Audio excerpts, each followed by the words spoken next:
আপনারা ইলেকশনের আগে বিহারে কি করলেন লোক দেখিয়ে? কিছু মা বোনেদের একবার 10,000 দিয়েছে, দিয়ে ভোট কিনেছে। আমি বিজেপির মতো ভোট কিনি না, টাকা দিয়ে ভোট কিনি না, ভালোবাসা দিয়ে কিনি। আগে করে দেখান। মমতার ইঙ্গিত ঠিক বিহার ভোটের আগে ঘোষণা হওয়া মুখ্যমন্ত্রী মহিলা রোজগার যোজনার দিকে। সে রাজ্যের মহিলারা যাতে ছোটোখাটো ব্যবসা শুরু করে স্বনির্ভর হতে পারেন, তার শুরুর পুঁজি জোগানোর ব্যবস্থা। এবারের ভোটে বিহারের মহিলারা নীতিশেই আস্থা রেখেছেন। বিজেপির সঙ্গে জোট বেঁধে আরও একবার মুখ্যমন্ত্রী হয়েছেন জেডিইউ নেতা। পশ্চিমবঙ্গে আর কদিন পরেই নির্বাচন। ভোটের হাওয়ায় ভাসছে যুবসাথীর মতো প্রকল্প। লক্ষ্মীর ভাণ্ডারের বরাদ্দ বৃদ্ধি করা হয়েছে। সামাজিক সুরক্ষা প্রকল্পের নামে ভোটারদের নগদ টাকা পাইয়ে দেওয়া হচ্ছে। যে বিহার চকের নিন্দা করেছিলেন মুখ্যমন্ত্রী মমতা বন্দ্যোপাধ্যায়, সেই ভাতার অঙ্কেই কি ভোটের অঙ্ক মেলানোর চেষ্টা করছেন মুখ্যমন্ত্রী মমতা বন্দ্যোপাধ্যায়? 100% ডিরেক্টলি ভোটের ব্যাংকে ট্রান্সলেটেড হয় কি হয় না এই তথ্য আমাদের কাছে নেই, কিন্তু আমাদের কাছে এই তথ্য আছে। যেমন ধরুন, যেখানে গরিব মহিলা ভোটারের সংখ্যা যে বুথে বেশি, সেই বুথে তৃণমূলের ভোট বেশি। আবার এটা ঠিক যে মহিলাদের ভাতা দেওয়া হচ্ছে বলেই সমস্ত মহিলা গিয়ে তৃণমূলকে ভোট দিচ্ছে এমনটা না। আমরা দেখতে পাচ্ছি যে যত কেউ এডুকেটেড এবং সে প্রফেশনালি এমপ্লয়েড, মানে ধরুন শহুরে মধ্যবিত্ত মহিলা, সেখানে সমর্থনটা কিন্তু অতটা ক্লিয়ার কাট নয়। ঠিক তেমনই হচ্ছে আমরা এই যে বিভিন্ন রকমের ভাতা আছে, কিন্তু এর একটা ইলেকশনে একটা এফেক্ট তো পড়ে। এখন প্রশ্নটা হচ্ছে এইটার এফেক্টটা কতদিন থাকবে। মানে ভাতাটা যদি একটা নিত্য নৈমিত্তিক ব্যাপার হয়ে যায়, তাহলে একটা মানুষ কি 3টে নির্বাচন বা 4টে নির্বাচন ধরে ওই ভাতার জন্য ভোট দেবে?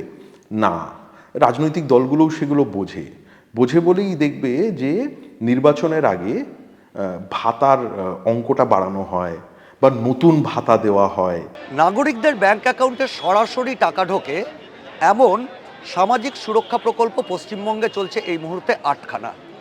লক্ষ্মীর ভাণ্ডার পাচ্ছেন 2,21,00,000 মানুষ। কন্যাশ্রী প্রকল্পের আওতায় রয়েছেন 1 কোটি মানুষ।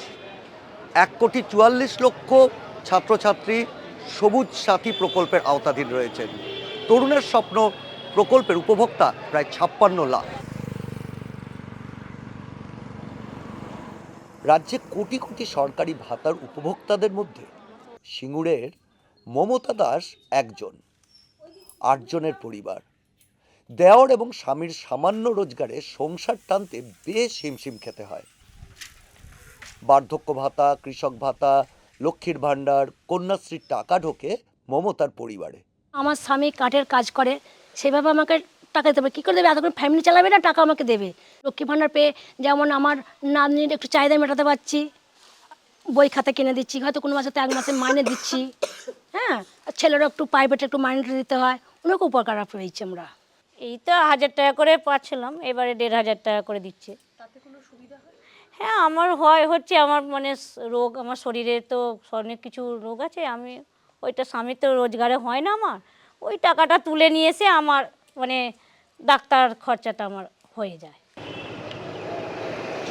নীতি আয়োগের তথ্য অনুসারে গত 2 দশকে এই রাজ্যে বহুমাত্রিক দারিদ্র্যের পরিমাণ অনেকটাই কমেছে। 2023-24 অর্থবর্ষের তথ্য অনুসারে এই রাজ্যে মোট জনসংখ্যার 8.6% দারিদ্র্যসীমার নিচে। গত কয়েক বছরে এই রাজ্যে যে ব্যাপক কর্মসংস্থান হয়েছে এমনটা নয়। কৃষি অর্থনীতির বৃদ্ধিও খুব মারাত্মক নয় বা উল্লেখযোগ্য নয়। আর এখানেই হচ্ছে ভাতার গুরুত্ব। ভাতার হিসেবে মিলে যাচ্ছে শহর এবং গ্রাম।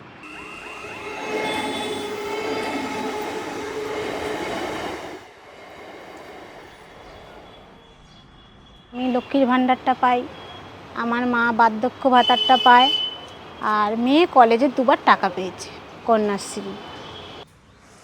10,000 টাকা দিয়েছিল ফোনের জন্যে, ওটা দিয়ে ফোন কিনেছি। আর 25,000 টাকা দিয়েছিল, ওটা দিয়ে আমার ওই কলেজের অ্যাডমিশন, তারপরে টিউশনের জন্য কিছু কিছু খরচাই লেগেছে।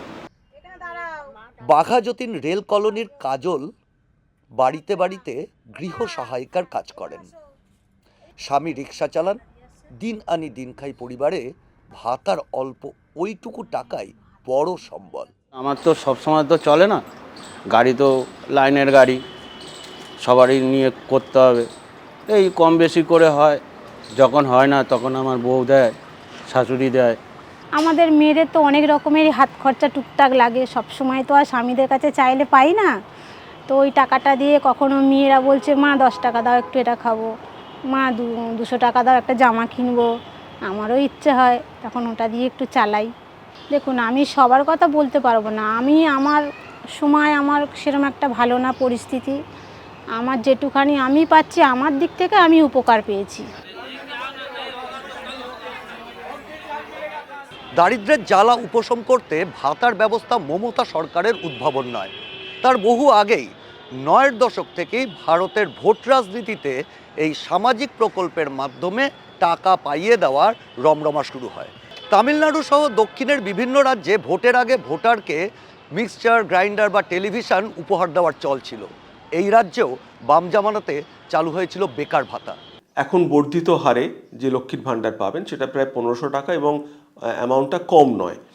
এটা যদি কেউ ভবিষ্যতের পুঁজি হিসেবে বিনিয়োগ করেন এই মুহূর্তে, অর্থাৎ এক্ষুনি খরচ করার প্রয়োজন নেই, আমরা কিছুটা করে সঞ্চয় করলাম, এক ধরনের আর্থিক নিশ্চয়তা এনশিওর করা যাবে, এটা একটা পদ্ধতি। এটা গেল ভবিষ্যতের কথা। কিন্তু কেউ যদি এখন এটা খরচ করেন, হয়তো তাদের সাংসারিক প্রয়োজনে খরচ করেন, তারও অনেকগুলো আঙ্গিক আছে।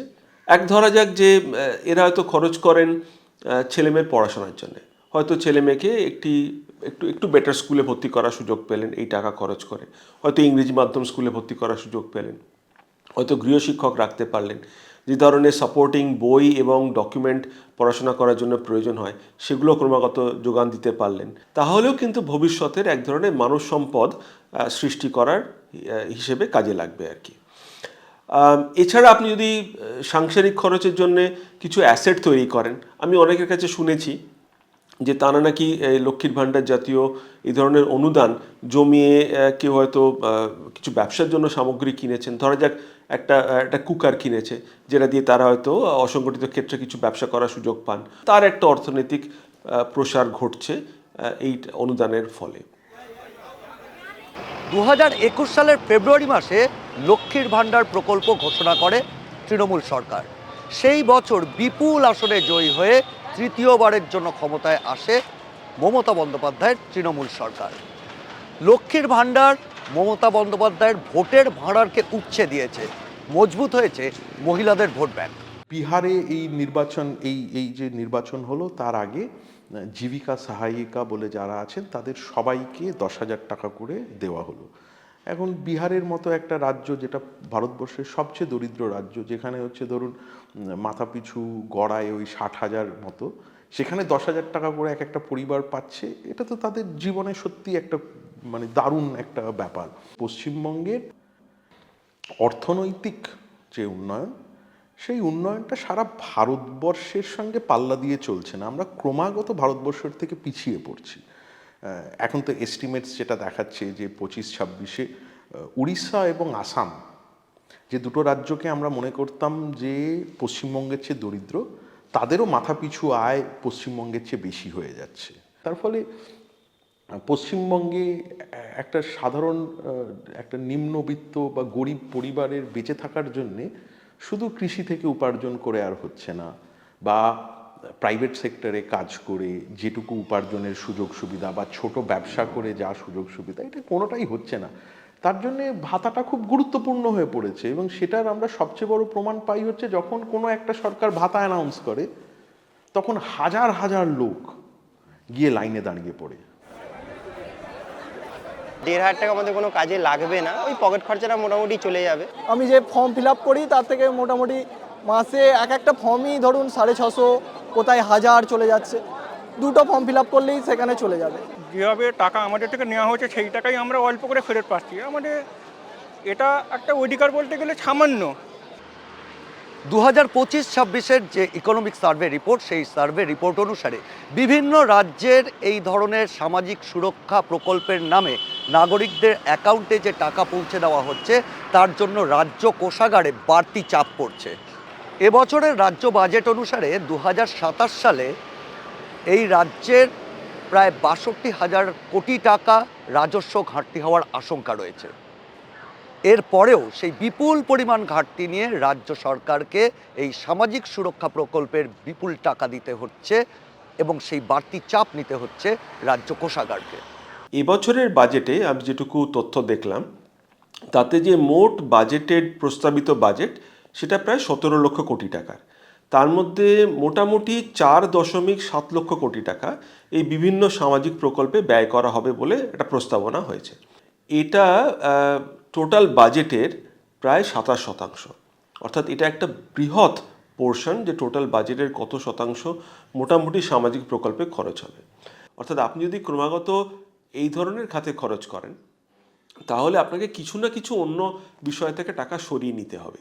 সেটা শিক্ষাক্ষেত্র থেকে হতে পারে, সেটা স্বাস্থ্য থেকে হতে পারে, যেগুলো সবই কিন্তু আপনার মানব সম্পদ বাড়ানোর সহায়ক এবং ভবিষ্যতের পুঁজি যে হিসেবে আমরা নির্ভর করি, যে এগুলো জানা থাকলে ভবিষ্যতে এক ধরনের নিশ্চয়তা আমি আমি আমি পেতে পারি আর কি, অর্থনৈতিক নিশ্চয়তা, কাজের নিশ্চয়তা, সেগুলো কিন্তু ক্ষতিগ্রস্ত হবে। কারণ এখনকার দানে আপনার হয়তো টেম্পোরারি কিছু সাহায্য হবে কিন্তু ভবিষ্যতের নিশ্চয়তা জেনারেট করতে পারে না।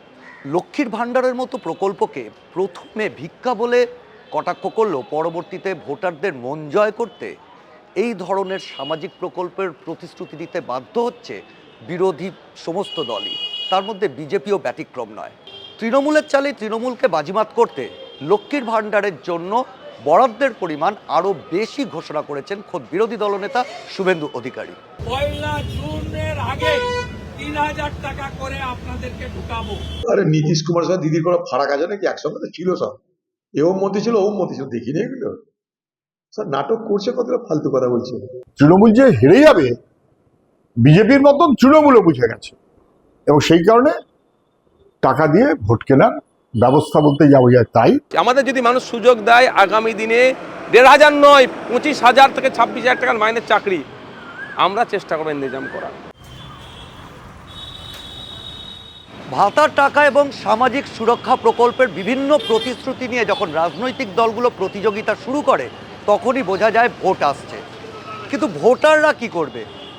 যারা বেশি প্রতিশ্রুতি দিচ্ছে, বেশি টাকার ভাতার প্রতিশ্রুতি দিচ্ছে, তাদের দিকেই ঝুঁকবে, না ভরসা রাখবে সেই রাজনৈতিক দল বা সেই সরকারকে যারা ইতিমধ্যেই কয়েক দফা বিভিন্ন ধরনের সামাজিক সুরক্ষা প্রকল্পের টাকা বা ভাতা দিয়েছে ভোটারদের? কিন্তু ওরা আগে এসে কাজ করুক, তবে তো মানুষ বিশ্বাস করবে। কাজটা যদি না করে, কিছু উপকার না করে দেখায়, তাহলে আমরা বিশ্বাসটা করব কি করে? আর এনারা থেকে তো আমাদের যেরকমভাবে হোক কিছু তো আমাদের উপকার করেছে। এই তো আগেবারে বলেছিল 5 বছর আগে যে বিজেপি এলে আমরা 15 লক্ষ টাকা দেবো অ্যাকাউন্টে, কিন্তু 15টা পয়সা তো কোনোদিন পেলাম না। Indian voters are very smart, they have to be very strategic. তার কারণ একটা ভুল ডিসিশন, একটা গ্রাম যদি অন্য পার্টিকে পুরোটা ভোট দিয়ে দেয় আর বাকি গ্রামের ভোটে যদি অন্য পার্টি জেতে, তাহলে তার গ্রামের উন্নয়ন আটকে যাবে। তার ফলে voters are very clever, very strategic. তারা অর্গানাইজেশন দেখে, তারা লিডারশিপ দেখে, তারা প্রমিসের ক্রেডিবিলিটি দেখে, সমস্ত কিছু দেখে তারপর তারা প্রমিসটা নেয়। এটা এরকম বলে লাভ নেই যে গিয়ে প্রমিস করে দিলাম আর ভোট দিয়ে দেবে, সেরকম অত সহজ না। শিবিরে শিবিরে যুব সাথীর লম্বা লাইন, দেওয়ালে দেওয়ালে লক্ষ্মীর ভাণ্ডারের বাড়তি বরাদ্দের প্রচার। ভোট আসছে, ভোটের হাওয়ায় তাই ভাতার গন্ধ। আর তার মাঝেই সুপ্রিম কোর্ট প্রশ্ন তুলল রাজ্যে রাজ্যে খয়রাতির সরকারি নীতি নিয়ে। প্রধান বিচারপতি সূর্যকান্ত, বিচারপতি জয়মাল্য বাগচি, বিচারপতি বিপুল এম পাঞ্চলির বেঞ্চের পর্যবেক্ষণ, নিঃশর্ত খয়রাতির বদলে রাজ্যগুলোর উচিত কর্মসংস্থানের সুযোগ তৈরি করা।